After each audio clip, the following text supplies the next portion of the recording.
ធាតុដែលជាធាតុនៃការត្រាស់ដឹងគឺជាជើងទម្រគឺជាធាតុទ្រទ្រង់នៃបរមត្តធម៌ដែលជាសង្កតធម៌កើតនឹងរលត់ហើយមានការបង្គុំនៃទិន្នន័យនៃការចងចាំច្បាមយកទៅតាមបញ្ចវិញ្ញាណទើបបង្កើតបានជាសាច់រឿងពេលវេលានិងទីកន្លែងឥឡូវខ្ញុំលើកឧទាហរណ៍ថា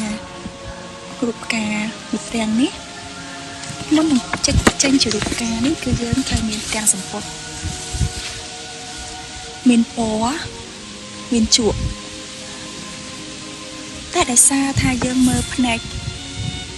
ដោយ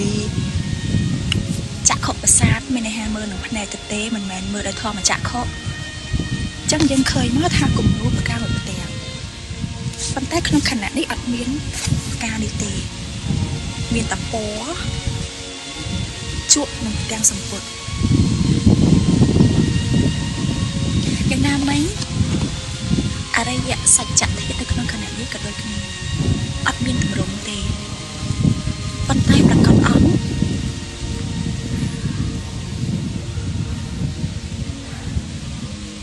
ចេតនាបញ្ជាក់នៅពណ៌នៅថ្នាំជក់ដែលកើតនឹងរលត់ព្រោះតែការកើតនិងការរលត់នៃដំណរនៃសង្កតធម៌លឿនរហ័សពេកទើបសត្វលោកមើលមិនដឹងថាអ្វីជាអ្វី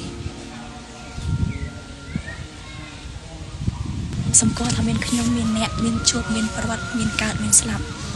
តែនៅក្នុងទីនេះគ្មានទេសេចក្តីស្លាប់គ្មានទេខ្ញុំនិងអ្នកពីព្រោះចក្ខុវិញ្ញាណមិនដែលទៅជួបនឹងសោតវិញ្ញាណ